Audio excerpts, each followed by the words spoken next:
Welcome to the Angus Conversation. I'm your host, Miranda Reiman, with my co-host, Mark McCully, CEO of the American Angus Association. And we are in this period, Mark, where we are a week out from Angus Convention, but this podcast is going to drop right after Angus Convention. And I think that after getting off the phone or the Zoom call here with our guest today, it really highlighted one of my favorite parts of Angus Convention, and that's the Angus people. Yeah, I'm in my opening, I'm thinking about and talking about just that we're calling it Angus advantages, and there's so many advantages that this breed and this organization and the Angus family have today, the genetics, the information we have, the market, the consumer, like all of these things that are really in our strengths and advantages of the Angus breed. But I do know when we get together, it's the community of Angus, and it's the community around that will be able to make Kansas City, realizing, not obviously all of our members can make that, but it will be a great, I always call it a family reunion of folks coming together and the sharing of ideas and celebrating and just reconnecting. We're going to do some things with the foundation, always just the community that supports our next generation. So truly the people of this great breed and this association are first on the list of the advantages that we think about and are blessed with. I often nerd out over the charts that we see or the numbers and Good. things I'm that glad you. someone does. Yeah, I do. I really do. I think it's fun to be able to quantify things. I think I hear my journalism professors who say like you can't make a statement without having evidence to back it up. Data, But data. but the people part of that, Yeah. you can't put a chart to that, or I mean you can say No, how many members we have, but really can't it's quantify it. You can feel right. it, but you Yeah. can't quantify it. Exactly. And that's what I was going to say about today is I guess we visited with Randy Daniel down in Georgia, and folks would know his name from both across the show scene over the decades. Also those in academia would know him. And I guess I'm pretty familiar with the Partisover Burgess cow family, which show up in a lot of pedigrees. Yeah. exactly. So we've got someone that I think a lot of people will know. If you don't know him, I think you're also going to enjoy this conversation, but it's definitely one that just when you get done, you think those are the kind of people we got in this business, and that's why we've got the Angus business we've got today. Absolutely. I think, and I say it throughout the podcast as we're talking. I mean, Randy is he's one of my heroes and somebody that I've looked up to an incredibly long time. I've gotten to know him and his family, and he's just so real and so authentic, and that always comes through when you visit with him, and it certainly came through today in the podcast. It definitely enjoyed it, and I think our listeners will too.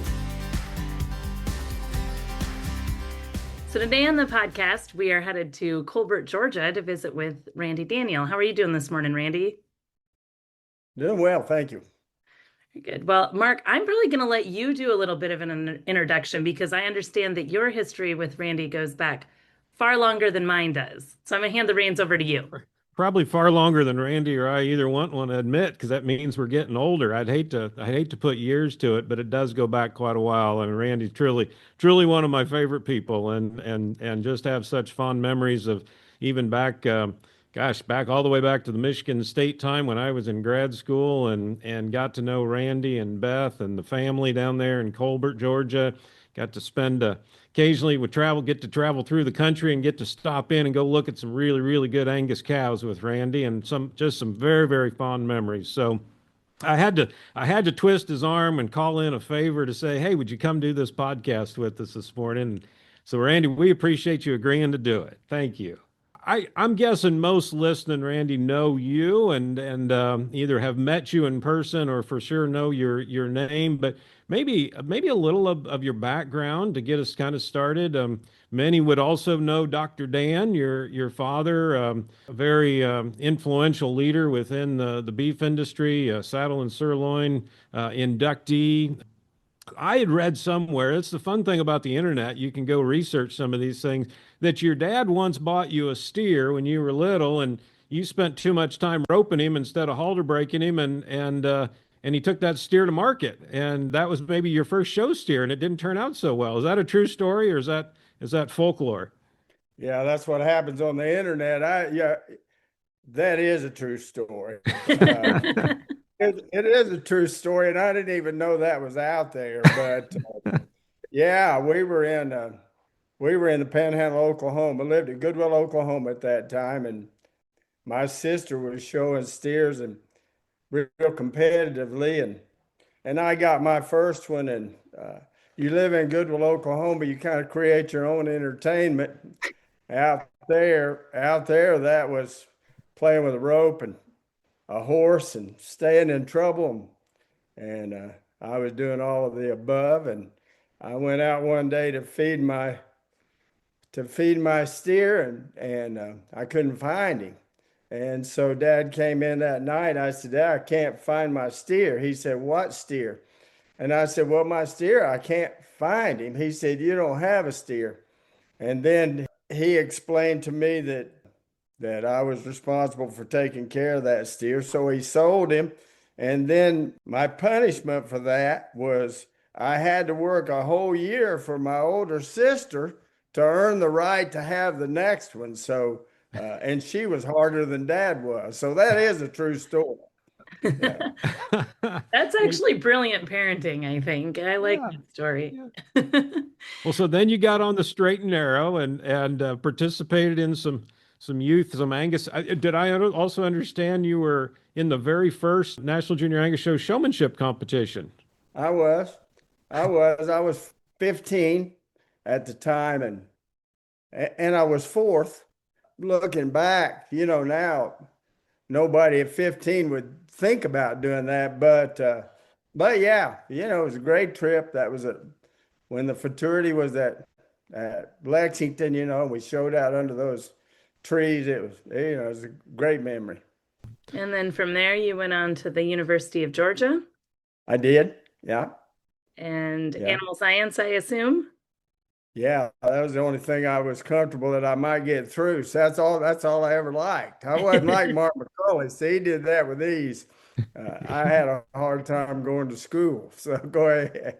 No. But then I think I also read that you were asked to maybe stay on and go to grad school, and you elected not to. All the time when I was younger, we moved from Oklahoma to Georgia. I always thought, and I think my dad thought I'd probably go back west to go to school.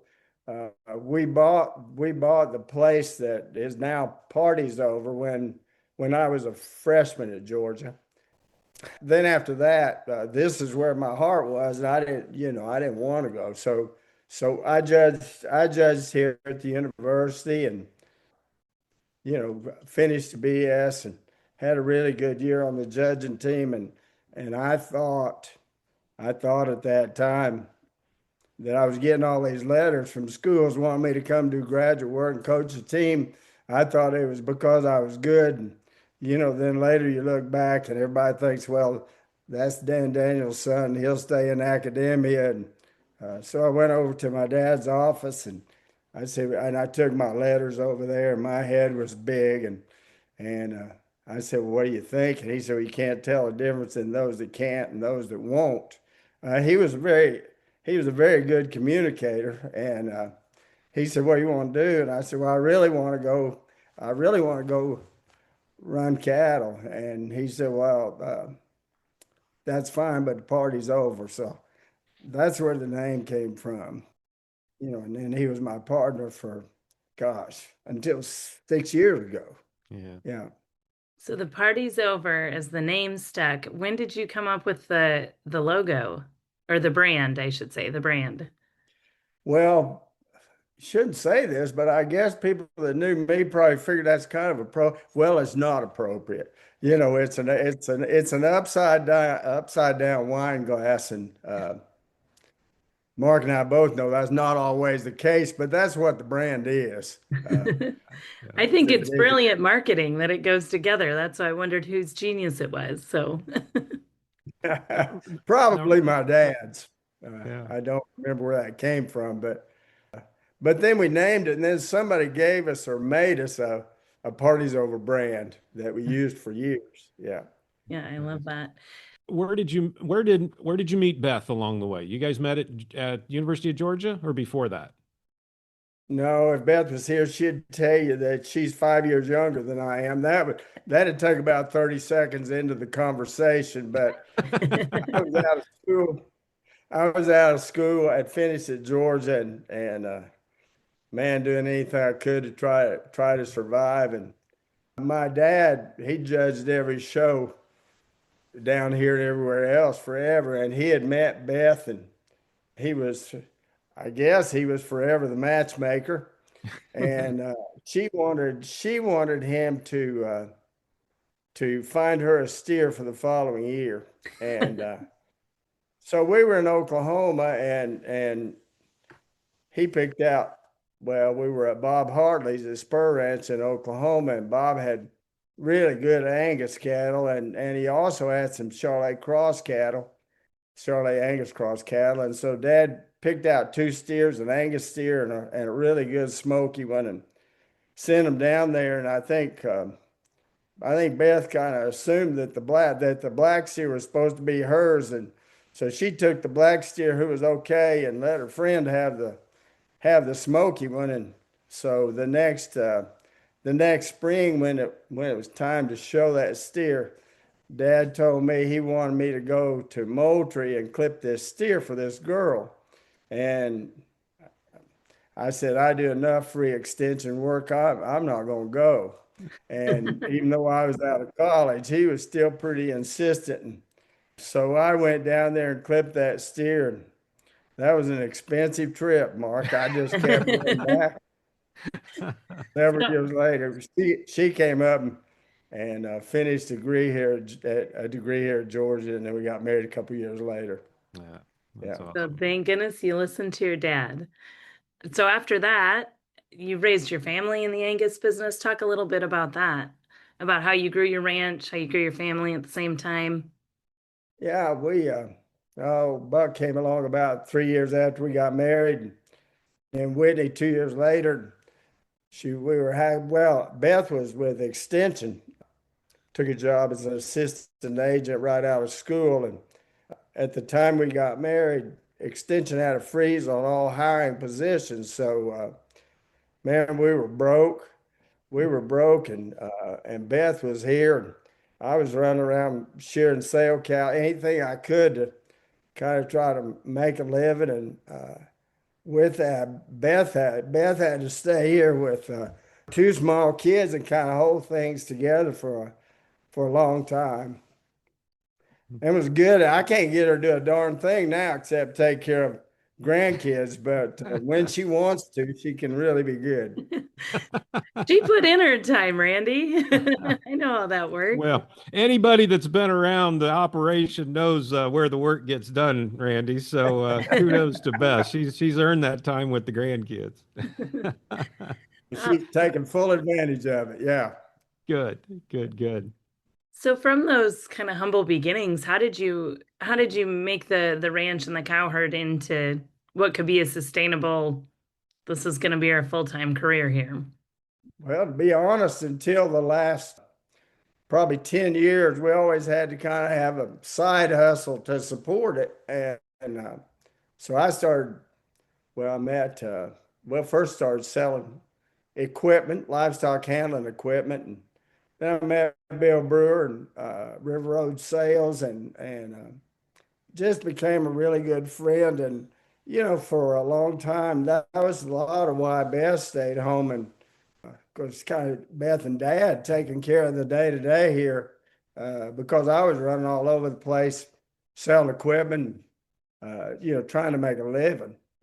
My heart was in the cattle business, but if you don't want to get a real job, you got to find something to support your habit. And it was for a long time, and then as we grew and bought a little more land and expanded and, dabbled in 2 or 3 other breeds along the way. That was a side hustle too. The Angus cattle were always the priority, and a lot of our success those other breeds was because we had those Angus cows that we were working with. But yeah, we did a lot of things. I'm still doing that when I'm at McCully. Randy, that was something that I always was impressed upon me of, and I don't know if you said this at one time or I put this of, it seemed like if there was something that you needed, a product you needed, a feed, you became a dealer or you became, you kind of build a business around that. And like for sure with the equipment, the River Road, is that advice you would give to young folks trying to get going to go out and try to find those opportunities, side hustles or other things to bring some additional income in? Was that a key part of getting going from the ground up? Oh, without a doubt. Mm. To start with, without my dad, we would have never been able to buy a piece of land. We struggled. We struggled to hang on to it. We sold a piece of land and to kind of hang on, and the house. And I mean, now we sold this piece of land, and they built this house, and then 15 years later, our friend retired, and he was insistent we were going to buy it back. I said, heck, I can't buy that. And yeah, you can. I'm going to finance it. I said, well, I still have to pay for it. We've been over our head for the better part of our existence here, but man, it's been good. Yeah. And as far as, you know, the side hustle or side business, we clipped sale cattle and sold equipment, traded cows, traded steers, did did everything we could to kind of hold it together. It'd be a lot easier if you married a school teacher. I tried to even get Beth to drive a school bus. I said, at least we can get insurance. That didn't go over very well, but that was a conversation at one time. Yeah. Was there ever any point in there when you thought, it'd be easier to just not have the cattle and have a 8 to 5 job? No, Hmm. no, heck no. Uh, That answer tells me that you made the right choice then. I love that. Well, maybe it's because of my skill set was so narrow I couldn't do anything else. So I doubt that. Talk about growing I mean, were there kind of some pivotal moments, maybe some key purchases? You talked about going out to Hartley's and getting some cows and were there some key points along the way when you look back at the cow herd and the successes that you've had that were pretty pivotal moments in your history? oh, without a doubt, when we bought this place, we bought well two small herds of cows, and at that time I'd been to AI school, and we started searching and breeding those cows, and about 3 years in, one day I remember my dad saying, the world's not going to stop and let us catch up. He said, if you're gonna, the guy that the guy that's going to get ahead is the guy that's got the cows. He went to Bob Hartley's at Spur Ranch because of our Oklahoma roots. And, Dad knew all of those breeders out there at the time. And the emulous cattle at that time had kind of come to the forefront, mainly based on the documented performance records that those guys had kept. And they were kind of ahead of the game at that time. And so, Dad, man, people say, well, I know you because you judge these shows and stuff, but my background, Dad he was a real performance advocate and Mhm. pushed that early on, and so I grew up with that mentality, and so he went to Oklahoma, and he was going to buy 40 heifers, and there were four guys down here that were going to divide those heifers. So after he got 40, he told Bob Hartley that he wanted to get into the very best of his replacements and get one. And so when those cattle came in, there were 41 head on that truck, and we had to put those. Dad and I were responsible for trying to make four equal groups, and then put the numbers in the hat and draw. And the one that he had picked the last, of course, wasn't in that group. still, even though we divided them equally, I still had my favorite group, and just by the luck of the draw, we drew that group, and so that cow, that one that he picked separately, was the first Burgess cow, and every cow in this place will trace back to that cow. Wow, it's a pretty pivotal moment. Yeah. And that's a good place to put a pin in it while we hear from today's podcast sponsor. For over 20 years, Deer Valley Farms has been focused on the future to deliver cattle that excel in economically important traits while combining the form and function needed to improve the bottom line. Deer Valley Farms continues to balance the needs of the cow-calf sector with the growth and performance required in the feedlot, and delivers the high quality demanded by today's consumer. Join them on Saturday, November 8th at 10 a.m. in Fayetteville, Tennessee for their 19th annual production sale. Check out what they have to offer, including 128 females and 136 18-month-old bulls. Now let's pick up right where we left off. So talk about how you grew it then from there. Like, how did you grow a customer base if you started this just kind of right out of college? And, how did you find your people and what kind of cattle you were trying to create for them? Well, I had a privileged childhood. I didn't have anything to do with that. My dad had a following that, we kind of, I inherited that customer base, because people had faith in him, and then, it was just up to me to keep from screwing that up. So we had a good base to start with, and then just taking care of people, telling them the truth and doing the right thing, they'll come back. Yeah, you kind of rubbed elbows with some of the who's who in the animal science world of that day growing up, didn't you? Yeah, I didn't know it. Bob Tadashek was our neighbor when we were in Stillwater. Bob Long hired Dad to come here. Shoot, I remember hauling cattle when we were in Oklahoma to Manhattan, Kansas, and stayed darn good and to get those cows bred to bulls they had at Kansas State at that time. And that list just goes on and on. Sure. So to you, it was just Don and Bob, and the rest of the world, it was Dr. Long and Dr. Good and Dr. Todd. Well, I call them that now. I certainly didn't call them that at the time, but yeah, I mean, those were my dad's best friends, and that's just who I grew up with. That's neat. So then once you inherited that customer base, how did you make sure that you were producing what they wanted? How much of what you were raising there was influenced by your dad's philosophy, and how much of it was your own? Well, we were ahead of the curve at that time because, first of all, at the time I got out of college, the whole beef cattle business was a wreck.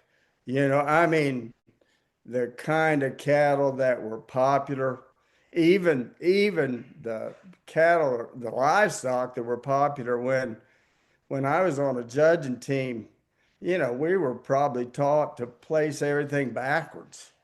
By today's standards, I mean, we couldn't have been more wrong. And I start to believe some of that, and I was fortunate that I would come home and I could be humble pretty fast, because Dad knew that wasn't the direction that we needed to go. One day we were building fence, and Dad and I were, I was wanting to breed some cattle that were a little bigger, and we were stringing barbed wire. I said, well, how high you think we should put this top wire? He said, well, just put it high enough where yours won't jump over it and low enough where mine won't run under it. So that's, well, after that, when I was out of school and our cows, we had those Spur Ranch cows, and in particular that 3116 cow that obviously they were light years ahead of where we were. And, it put us in a really good position. We just had to figure out how to propagate those faster, So we were a bit ahead of the curve eh, in that we had a set of performance records and we used them, and that probably wasn't the popular thing at the time. And then I started being asked to judge a few shows, and Dad would tell me, he said, you know better, than where things are now, and I did. And I think probably I got asked to do a lot of those because here's this dumb kid from the South that, wasn't scared. Hmm. Excuse me, I started thinking about him and I get a little sentimental, but that probably gave us a leg up in that people recognized that we were probably willing at that time to be a little different. I read a quote also that said, and you kind of referenced it earlier from your dad, that he said everybody's going to have the same sires, so the key is about the cow. And I always, from just, it seemed like that's always the philosophy, the Burgess cow family. I mean, I think for those that follow Angus pedigrees, in my mind, if you think Partisover Burgess, a picture pops into your mind, kind of that same phenotype that you guys have always strived for. So to talk a little bit about what is that cow that works for you, that you're trying to make today or have tried to make over the course of your operation. That's never really changed. Yeah. At one time, I guess, Mark, you coach the judging team, and they always tell you keep that picture in mind of what you want to be the ideal, and then find the ones that's closest to that. And I think we probably always had that picture. Every mating was always made with the cow in mind. I was yesterday at a place, well, really now they own those cows that we were meeting. And I said, we produced some really good bulls, but to be honest, through all of those years, the bulls in our mating process were not the priority. It was always trying to find that cow maker. And it was gratifying that some of those really good bulls came along in that process with people that were like-minded, a little more maternal-minded probably than most. And it was fun. It was fun yesterday to go back through those cows and see what they're doing with them, and talk to them about kind of what their philosophy was and what they wanted to do with them. And yeah, they're gonna take that and just blow it up. And I mean, blow it up in the right way. I was there because I was afraid they would blow it up and those cows would be cast aside, but that's not the case. And that's going to be really rewarding. Mm. Has it been over the years, as there's been more, different lines added, diversity in the breed, has it been easier or harder to keep a focus on that kind of cow? Well, I guess if your last name is Daniel and you're as hard-headed as we were, that you just kind of, you think we're going to use all the tools that we've got available to us, but we probably used them in a little different way, in that the extreme was never attractive, no matter which direction we went.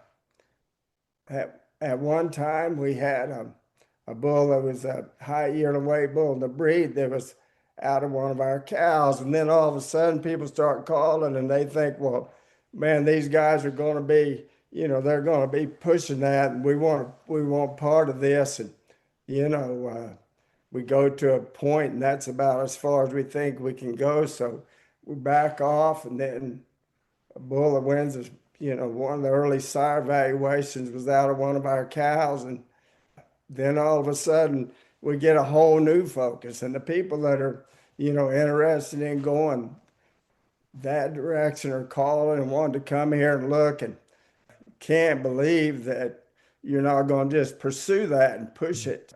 But we never did. And I think probably from a marketing standpoint, we might have missed some opportunities there. But as far as maintaining what we wanted in the cow herd, we just felt like we couldn't do that. Hmm. Well, that discipline is impressive, and I think that's something that, as to me, a true breeder's approach, because I think we see it and it's tempting, as you said. There's some marketing opportunities to maybe do some things, and maybe you learned back in the '80s when we were in the frame race, and your dad lined you out a time or two of how that wasn't going to work, and maybe that entrenched that discipline. But I think that's something that I always enjoy seeing, regardless of programs, but folks that truly believe in what a direction that they're wanting to take their cow herd, or what they're wanting to do with their Angus cattle, and then staying true to it, regardless of maybe what time what a sale report looks like, or what might be fashionable or trendy of the day. So kudos to you guys for doing that. And it's certainly it's inspiration maybe for other breeders listening that want to stay true to what they want to do, and the niche or the lane they want to carve out of the Angus breed. So, And with that, we're going to take a quick time out for this word from Angus Media. Are you looking for your next influential Angus sire? The Angus Bull Book is your resource for some of the top genetics in the breed. EPDs are updated weekly, so you can find the perfect fit for your herd. View the 2025 Angus Bull Book Sire Directory on the Salebook search page at angus.org, or find the link in our show notes. Now back to the episode. what I guess as you think about what, maybe fast forward to where you're at today, Randy, and what's going on there in Colbert. Talk about a little bit about just, are you're using some embryo transplant? Just kind of talk about what's going on in the Angus operation today. Mark, I think when I was 18, I had a better idea what I was going to do than I do now. Uh, when you spend your life doing, with your passion, and you build something, and then all of a sudden you sell it. That's hard. So I worked for Beth for 2 weeks after I sold those cows, and that was not going to work. Uh, I I just did manual labor for a little while, and I thought I don't like this either. And so all this process lasted about 2 weeks, and I started buying cows. I had a no compete for a couple of years when we sold those cows. Well, really, I'll tell you the story. I'll get sidetracked, but the story, we decided after years that we were going to have a production sale. And a classmate of mine at Georgia 50 years ago, he and I were one day, they had pulled Hereford breeders, and he and I were sitting there, and I said, Whitey, if we were going to have a sale, I think I'd just like to do it with you. And we started talking about that, and then we talked about sale managers when you have two different breeds and this and that. So then we decided neither one of us were going to hire a sale manager. We're just going to do it on our own, and didn't know if it was a good idea or not. And all of a sudden, man, it was just crazy good. And so a guy that bought four of the best lots that we sold and paid a lot of money for them in our world, and he called me and he wanted to know if we had any embryos, and he wanted 30. So I sent him a list, and there were 60 embryos with several different matings, and I said, you pick the 30 you want, and we'll trade. And he called back and he said, what would you take for all of them? So I sold him those embryos, and then he said, well, we're adding Angus to our operation. They had a big cattle operation, but we're just starting in the Angus business. And he said, what do you do with your bulls? And I said, well, we sell them privately. And he said, well, would you be interested in selling all your bulls? So they came up and we traded on all of our bulls, and which, by the way, a couple of weeks ago, averaged a little over 12,000 on those bulls. So I thought it was good for me at the time. It was incredibly good for them, and kudos to them. But then he wanted to see the cows. So we go out and we see the cows, and then he wants to buy the cows. I said, well, I'll sell you half of them. And he said, well, everybody knows you and they know these cows. And if they're going to buy this, they're going to come buy it from you. And so I did what I never thought I'd do in my life. We ended up trading on all of them. And, you know, at my age, it was a good business decision, but geez, I miss those cows. I thought you were going to start out that story saying that then you decided to go drive school bus. Well, most days my wife would probably like that, but no. So, another thing that you're kind of known for, aside from the cattle and all of that, is your judging career. And you talked briefly about getting asked to judge, but maybe recap that for us a little bit. any idea how many shows you've judged, Randy? I know you've judged in many countries, I'm sure. I know, right? 3, 4 different Gosh, countries. my friend Steve Nichols judged every hog show in the world. He'll tell you how many he judged. I don't have a clue. Yeah. A lot of them, A lot everything of I them. could ever imagine doing, but I don't know I anyone that's judged more and judged the majors. I mean, you've judged them all. Yeah. Do you have a favorite judging experience? Is there one that was like that was the one that Finally called. yeah. Oh gosh, Mark, there were so many. I tell you, the people laugh when they hear this, but my friend John Edwards one time called me and he said, I need you to go somewhere for me. And I said, where? He said, Maine. And I'd never been to the Northeast, and I went to the Freiburg Fair in Maine, and first I thought this is the most backwards thing I've ever seen in my life. It was fun.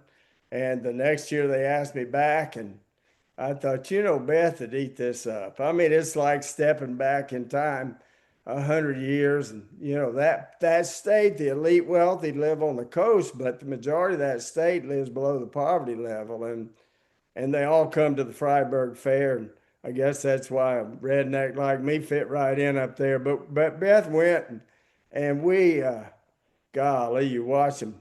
You watch the woodsman's contest and the ox pulling contest and the kids training their 4-H calves with this little yoke on them and their little whip, and they've got them following their commands. And I think Beth and I went back 12 times. That was it just, it was unique. And people say, well, you got to go everywhere, but that was one that was so different, and we really, really enjoyed that. But I don't know, getting to judge the Angus cattle at Denver, Louisville, going to Palermo and to Brazil, and we just had some great opportunities. Yeah. Randy, has your philosophy of judging shows changed over the years? Do you approach a show differently today than you did when you were first getting started, or? Probably not. Probably not. I did a podcast here a while back, and they were asking questions about, advice you would give young people. I think a lot of times, Mark, that I would get invited because, well, I hope this is true. People felt like that you'd give them a fair shot and you'd be honest with them. And now, what I'm going to tell you next will probably get edited. Miranda, you told me that was an option, but when I first got out of school, probably a little cocky. Don't like to admit that, but Dad and I were standing out there one day, and he said, "You're gonna get asked to judge these shows." He said, "You'll judge a lot of them."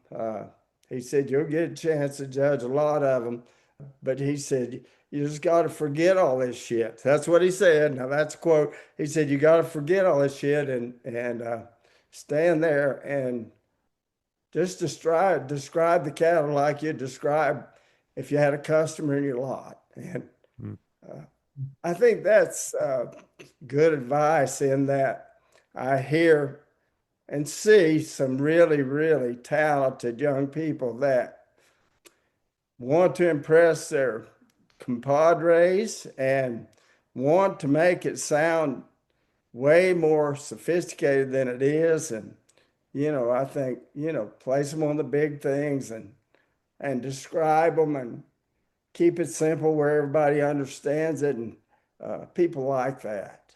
Amen. Amen. It's one of my, and Randy, when I get done saying this, you may want to edit me too, but it's one of my big pet peeves right now and I always try to check myself. Am I just becoming an old crotchety guy, but some of the terminology that I think young folks are using, and I know some of it with the era of social media to get some of these things out and repeated in social media and shared. I get all of that, but it's not terminology. It's not the way you'd sit on a tailgate and describe a set of bred heifers walking in front of you. It's something different.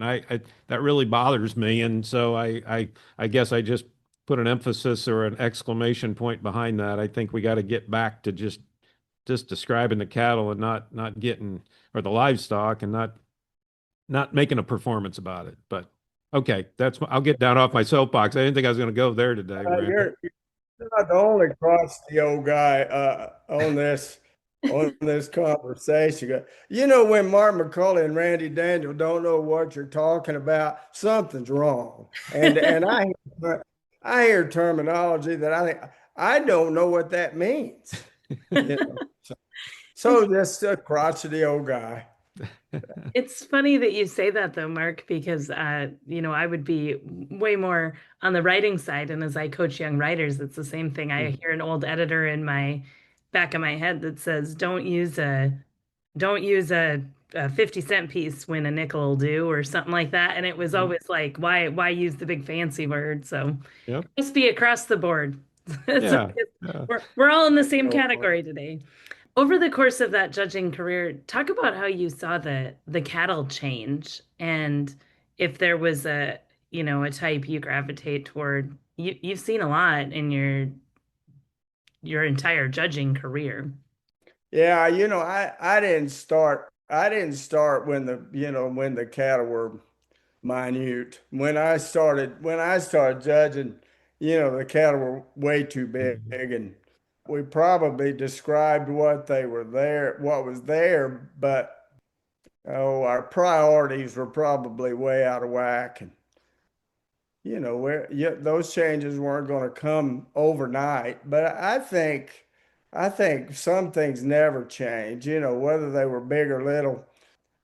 Soundness and structure and foot quality and the ability to move and femininity and broodiness, those things really have never changed. Yeah. Just the fundamentals, the type of cattle have changed, but Mark McCully's incredibly good. I always enjoy that, but judging's a gut instinct, and you see quality and you see balance and you see soundness no matter the rest of it. Now, the cattle are so incredibly fitted and cared for and fed. We have to study harder, but the things I just said, they don't change. That's what we still need to prioritize. Just harder to see it now. Yeah. Randy, the show industry has changed. Obviously, we're now more probably junior focused than, where back in the day it was more about the open shows. Are there some things, again, there's been good change, and there's maybe some things that you might look at and want to see differently. Are there some things in the show industry you hope are different, are better in the next 5 to 10 years? Maybe some things we need to be thinking about as either a breed association or just show enthusiasts that are a part of this? Are there some things we need to be paying attention to that maybe concern you or hope are different in the next 5 to 10 years? Yeah, this is that crusty old guy coming out again, Mark, that you know that I'm going to call it uh, wisdom. I mean, I love a junior program. That's what my dad based his career on. Right now, golly, it's so competitive and it's so expensive. And with that, I think sometimes I question a little bit if we've let just integrity slip in some ways. I'll go judge still too much for a guy my age, but sometimes when we bring cattle in class and my first thought is just how stupid do you think I am? Because I think I think if we're willing to sacrifice our integrity and move an age 10 days, then we'll move at 30, and then we'll move at 60. And some of them, I think, Lord knows how far they move. That really, really bothers me. I don't know. I don't know how you police that. I don't, but it's kind of like we hired a photographer here. I really liked the guy, and I said, but before we start, I said we'll do everything we can to make them look good, to get them presented right, and you clean them up. You do whatever you want to, but do never, never alter a picture. And if you're willing to alter a picture, you're willing to move a birth date, you're willing, I just think, and I don't know how you roll that back. I don't know how you get back to, where it should be. Now you go, even I'll go to our state show and it's really competitive. And God, every fitter in the barn is there. Anything that can be done to one is being done, and they look magnificent. But that bothers me. That really bothers me. Well, I couldn't agree more, and it's a topic of discussion we have a lot. I say that you can't regulate integrity or you can't regulate morality, and so it's kind of probably on everybody that's involved to check themselves, and then I truly hope we can always. I was pretty sure I knew your answer before I asked that question, and I was pretty sure I was going to agree with it 100%. But I think we all, for those of us that were products of these junior programs, that we get pretty passionate about protecting them, and it starts with integrity. So I appreciate all you had to say about that, and the example that you set. Randy, as we think about kind of wrapping up this podcast, I said at the beginning when we were just chit-chatting that I didn't know you very well before this, but one thing that stood out to me in this last hour is that a lot of times when I ask you things, your answer back is like, I was just lucky, or I was just in the right place, or that kind of thing. How do you make your own luck, though? At some point, I mean, it is your efforts that led you to this place. So as young people listen to this podcast, how do you make your own luck?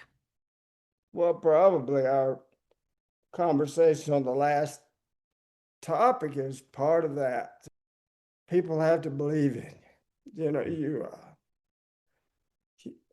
People have to believe that you give them a fair shake and that you're honest with them. And I think that's most of it. You just have to. Well, Papa tell me, he said, you do exactly what you believe, and if people believe in you, they'll buy it. Hmm. And that's kind of what we live by. It's great advice. Yeah. And it's obvious as somebody that's been around you and Beth and your family didn't know your dad nearly as well as I would have liked to, but did have a chance to get to know your dad. And, just everything you said is exactly how you've lived. And so that's been just, again, fun and inspiring. And so I hope young folks or old folks, whoever listening, I know they will really enjoy that and be inspired by that, Randy. So, Randy, we always end this podcast on a random question of the week. Before I get to that, is there any topic we didn't cover or anything that you were hoping you'd get to say on the Angus Conversation podcast now that we gave you the mic? No, you made me get all sappy and sentimental. I didn't mean to do that. Miranda will do that. I tell you, Improv. she asks I good mean, questions. I'll apologize in advance because my random question of the week may do that too. But my random question of the week is if you could go back to any period of your life and live it a day or relive that day, what would it be? Be when you were a little kid, a teenager, young adult? Oh gosh, see, you should have given me this question on my cheat sheet so I could think about this a little bit, Miranda, before we got to this point. Maybe it could be more than one. How about that? Yeah, I really enjoyed, and I don't know that my kids would say that they enjoyed it as much as I did, but I really enjoyed the era when our kids were of the age where they were showing, and we had, oh gosh, we started out, we had those Angus and Gelfie heifers at that time, and they were good. I mean, I say that humbly, they were good, and the kids did really good with them. And then, the last few years, we decided we'd kind of venture out, and we had, well, shoot, Jonathan Perry was a friend of ours. My wife used to babysit that ornery rascal when he was a kid. They were from the same town, and my daughter thought if JP didn't help her, that there just wasn't any reason to show, and so he would send her a limousine heifer, and that was fun. And then we had shorthorns, we had Simmentals, we had a little bit of everything. That was a really fun era that people said, you guys you don't want to get into this steer thing. And Mark knows I'm competitive, just like most of us that like this business. And so I was determined we were going to do it, and we did, and have good friends that help you. But that was a fun era, and I think they look back and think that I was cruel and expected too much of them. But I told them if you'll learn to work and you'll tell the truth, you'll get along. And yeah, and they have. And that was rewarding. Yeah. I probably selfishly asked that question a little bit because I've got a lot going on with all the ages my kids are, but that's a good reminder for any of us who are in this busy, chaotic stage that it's worth it and it's a fun one. So appreciate that perspective for sure. Absolutely. I think because those memories are so fond and that program means so much to me and my family, that's why you don't like to see things slip. Yeah. Well, Awesome. Thank you so much for taking the time to share all your perspective today. It's been really fun for me to get to know you and get to hear some of that. And I know Mark appreciates it. Absolutely. No. When I start crying, you just edit some of that out, would you? No, my goodness. This was special. And as I think, Randy, you're someone that, again, I've just truly had the privilege of knowing for some time and always looked up to. And there's those days where, a text message back and forth, it would just make my day. And so getting to sit down here and talk for almost a whole hour and is truly a treat. So we appreciate it, and can't wait for our paths to cross soon down the road. Well, I hope members appreciate Mark McCully and Miranda as much as I do. We're at a good point. Very good point. And with that, we're marching through season 7. If you've been enjoying these episodes, I have a tiny favor to ask. Go into your favorite podcast platform and leave us a rating or a comment. That will help other Angus members to be able to find conversations just like this. Thanks for listening. This has been the Angus Conversation, an Angus Journal podcast.